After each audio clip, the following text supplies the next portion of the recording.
वो मंद अग्नि अगर बिगड़ गई है तो उसे ठीक कैसे किया जाए या उसे फिर से बैलेंस कैसे किया जाए, आज वो जानकारी इस वीडियो में।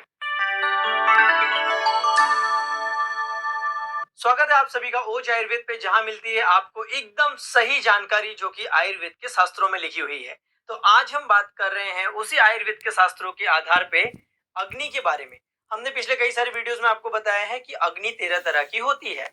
उसमें से भी जो सबसे मेन है वो आपकी जठर अग्नि, आपका पाचन तंत्र है कि भाई आपका पाचन जितने अच्छे से होगा आप उतने अच्छे से ठीक होंगे। ये अग्नि के बाद फिर नंबर आता है आपकी जो धातु अग्नियां होती हैं, रस, रक्त, मांस, मेद, अस्थि, मज्जा, शुक्र, इनकी अलग अलग खुद की अग्नियां होती हैं।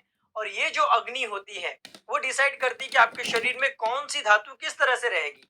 जैसे कि आपकी मेद धातु है, अगर मेद धातु की जो अग्नि है वो बिगड़ जाए तो आपको बहुत ज्यादा मोटापा होने लग जाएगा, या फिर जो आपकी रक्त धातु की अग्नि है वो बिगड़ जाए तो खून की बीमारी होगी। तो इसलिए अग्नि इतनी इंपॉर्टेंट है। और आयुर्वेद में ऐसे कहा गया है, शांतो अग्नि म्रियते, आदमी की अग्नि खत्म हो गई तो वो आदमी खत्म हो जाता है। इतना ज्यादा अग्नि को आयुर्वेद में इंपॉर्टेंट दिया गया है। तो आज हम बात कर रहे हैं कि अग्नि को कैसे ठीक करें। अब अग्नि 4 तरह की आयुर्वेद में बताई गई है। पहली तो होती है श्रम अग्नि, जिसको सबसे बेस्ट बोला गया है कि भाई दुनिया में सबसे अच्छी अग्नि है वो बैलेंस अग्नि है। सम अग्नि मतलब जिनको टाइम पे भूख लग जाती है, अच्छे से खाना पच जाता है, एक बार खाना खाया तो भाई 6 घंटे या 4 घंटे बाद हजम होके दोबारा भूख लग जाती है, जो पथ्य का पालन करते हैं और अग्नि बैलेंस बनी रहती है, वो सम अग्नि। दूसरी अग्नि जो होती है वो होती है तीक्ष्ण अग्नि। कुछ भी खाया हजम हो गया, मतलब हर 2-2 घंटे में, 1-1 घंटे में एकदम भूख लग जाती है, पनीर वनीर जितना भारी भरकम खा लो सब हजम हो जाता है, वो तीक्ष्ण अग्नि।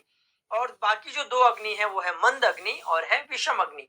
मंद अग्नि मतलब एक बार खाना खा लिया, वो खाना 6 घंटा, 8 घंटा, 12-12 घंटे तक भूख ही नहीं लगती, या पाचन बहुत कमजोर है, वीक है, ऐसे कर सकते हैं। या फिर जो एक और अग्नि है विषम अग्नि, उसमें क्या होता है, वाट डोमिनेंट वाली जो अग्नि होती है, इसमें कुछ भी फिक्स नहीं होता, कभी भी भूख लगती है, कभी भी प्यास लगती है, कभी बहुत ज्यादा भूख लगती है, कभी भूख लगती ही नहीं। 8-10 परोठा, पराठा, हलवा, भजिया ये सब खा लिया, हजम हो गया, और कभी एक रोटी भी हजम नहीं हुई। तो जिनका कुछ भी फिक्स नहीं है वो है विषम अग्नि।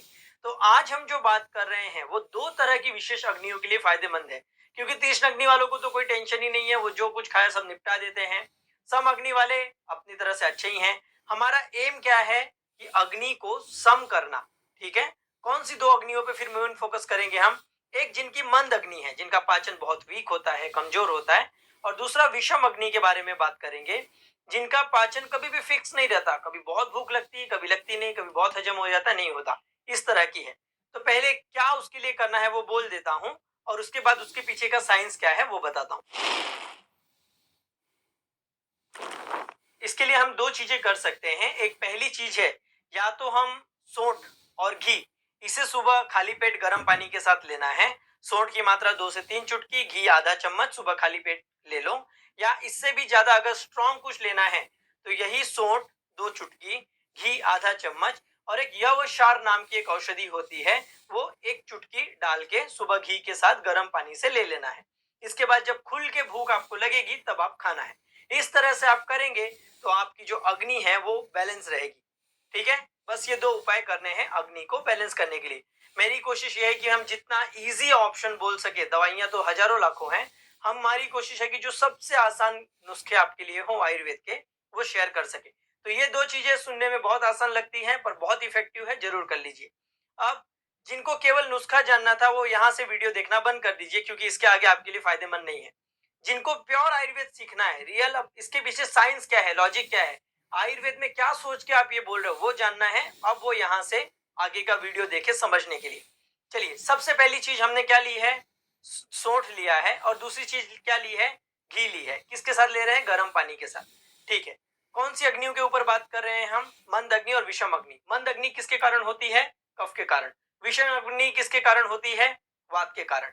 तो अब देख लेते हैं, जो हमने पहला प्रोडक्ट लिया है सोंठ, वो क्या करता है। तो सोंठ के ऊपर हमने ऑलरेडी वीडियो डाला है और उसमें आपको बताया था कि जो सोंठ होता है वो अग्निवर्धक है और वात और कफ का नाशक है। तो वात के कारण कौन सी अग्नि थी, विषम अग्नि। कफ के कारण कौन सी थी, मंद अग्नि। तो सोंठ वात और कफ मतलब 2 की दोनों अग्नियों पे काम करेगा।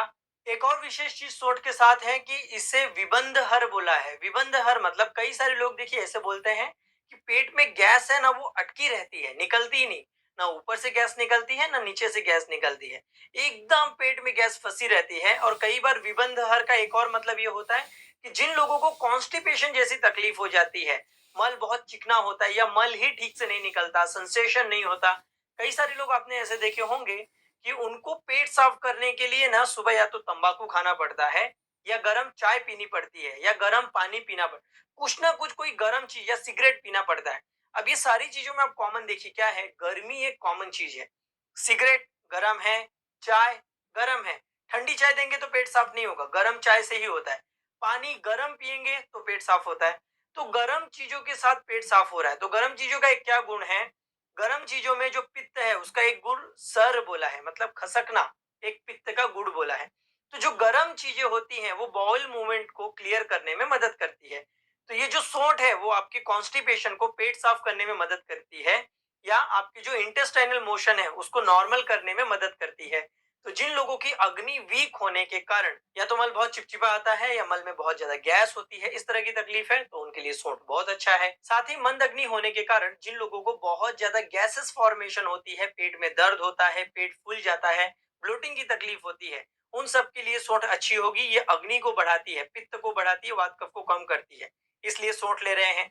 दूसरी चीज हम क्या ले रहे हैं, घी। अब बोलेंगे घी क्यों ले रहे हैं, यहाँ तो अग्नि डाउन हुई है ना।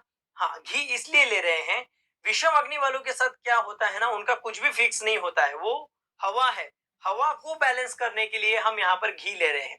घी के बारे में आप सुनेंगे तो वो वात पित्त प्रशमना नाम शब्द आया है कि वात और पित्त को कंट्रोल करता है। और घी उन कमाल औषधियों में से है जो कि पित्त को कम करके अग्नि को बढ़ाती है। जी हाँ, ये घी की विशेषता है कि वो पित्त को कम करती है बट अग्नि को बढ़ाने में मदद करती है। इसलिए जब आप सुश्रुत संहिता सूत्र स्थान का 45 चैप्टर पढ़ेंगे तो उसमें एक शब्द आया है घी के प्रॉपर्टीज बताते हुए, अग्नि दीपनम, ये अग्नि बढ़ाने का काम करता है, तो ये क्वालिटी घी के अंदर है। साथ ही साथ घी स्मृति और मेधा दोनों पे, ब्रेन पे भी काम करता है। तो ऐसे लोग जिनको बहुत ज्यादा सोचने के कारण अग्नि डाउन है, कई लोग ऐसे बोलते हैं मैं खाने पीने का सारा नियम पालन करता हूँ फिर भी मेरा पाचन बिगड़ा रहता है।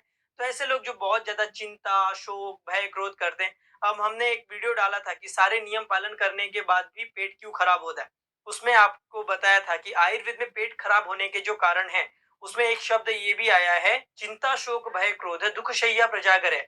चिंता, बहुत ज्यादा सोचना, दुख मनाना, शोक करना, ये सारी चीजों से भी पेट खराब होता है, डाइजेशन बिगड़ता है। तो जिन लोगों को बहुत ज्यादा टेंशन, बहुत ज्यादा सोचने के कारण पेट खराब होता है उनके लिए घी यूजफुल होगा। और घी का एक और एक्शन है, ये शूलहर है, पेन कम करने में मदद करता है, बॉडी से टॉक्सिन्स निकालने में मदद करता है। कई सारे लोग ऐसे होते हैं कि मुझे पहले पता नहीं था, मैं बाहर बहुत पिज्जा वीजा पहले सब कुछ खाते रहता था, अब मेरा पेट बिगड़ गया है, अब ठीक ही नहीं हो रहा है, मैंने सब बाहर का खाना छोड़ दिया फिर भी ठीक नहीं हो रहा है। तो वो टॉक्सिन्स पड़े हुए हैं उनको निकालने में घी मदद करेगा। तो आप सोंठ और घी का जब कॉम्बिनेशन लेते हैं तो इसका कॉम्बिनेशन मिलाकर देखिए क्या क्या गुण हुए, अग्नि बढ़ाने में मदद करेंगे, गैसेस ठीक करने में मदद करेंगे, और ये कॉम्बिनेशन वात पित्त कफ तीन के तीनों को कवर अप करने में मदद करेगा। तो है ना एकदम सस्ता और असरदार तरीका, एक ये हुआ। अब कुछ लोगों के साथ ऐसा होता है जो मंद अग्नि ज्यादा डोमिनेंट होंगे, उनको सोंठ और घी लेने से भी आराम लगेगा पर वो उतना फुल आराम नहीं लग रहा या पूरा मजा नहीं आ रहा, ऐसे तकलीफ होगी, तो हम इसमें यव क्षार ऐड कर रहे हैं। अब ये क्षार क्या होता है, तो हमने आपको बताया था क्षार मतलब अल्कलाइंस जो होते हैं, अल्कली जो होते हैं। अब आयुर्वेद में कई अलग अलग प्रकार के क्षार हैं, हमने पिछले वीडियो में आपको बोला था। क्षार के बारे में आयुर्वेद ऐसे कहते हैं कि ये साक्षात अग्नि है, फायर है। क्षार जो होते हैं वो एकदम गर्म होते नेचर में, उनका काम ही है फोड़ फाड़ करके सब ठीक कर देना, चाहे वो कोई भी बैक्टीरिया वायरस कुछ भी आए हो, गांठ वाट शरीर में हुई हो, कहीं भी तोड़ फोड़ करना है, भाई लोग वाला काम करना है, क्षार का प्रयोग करो। यहाँ पे हम कौन सा क्षार यूज कर रहे हैं, यवक क्षार। यवक क्षार मतलब जो बार्ली होती है, जौ होती है, उससे ये बनाया जाता है यह क्षार, आपको आयुर्वेदिक शॉप में आराम से इजिली मिल जाएगा। तो इसका भी गुण बढ़ेंगे तो ये भी जो आपको कॉन्स्टिपेशन होता है, गैस होता है, जहाँ पे फोड़ फाड़ करना होता है, या जिन लोगों को गोला होने की तकलीफ है, पेट पेट में पेन होने की तकलीफ है, उन सबको ठीक कर देगा। अब प्योर अग्नि है ना, प्योर अग्नि है तो अग्नि क्या करेगी, सबको एकदम जला वला कर निपटा देगी। तकलीफ ये हो सकती है अगर किसी को बहुत थोड़ी भी गर्मी रही, ये प्रयोग किया तो प्रॉब्लम हो जाएगी, पर घी साथ में है इसलिए इसको कंट्रोल करेगा। एक चुटकी की मात्रा में इसको यूज कर सकते हैं। पहला सूंठ और घी वाला, अगर आपकी अग्नि बड़ी बिगड़ी हुई है 7 से 10 दिन कीजिए, नहीं आराम हुआ तो यवक्षार ऐड करके देखिए। कितने दिन यूज करना है ये, केवल 7 से 15 दिन तक, उसके बाद नहीं करना।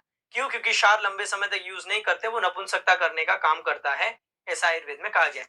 तो 7 या 15 दिन तक इसका प्रयोग सुबह खाली पेट गर्म पानी के साथ इसे करना चाहिए।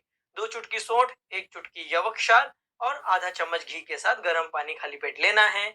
जब अच्छे से भूख लगने लगेगी तब ये खाना है। तो ये था उन लोगों के लिए जिनकी अग्नि बिगड़ी रहती है, उस अग्नि को कैसे ठीक करें।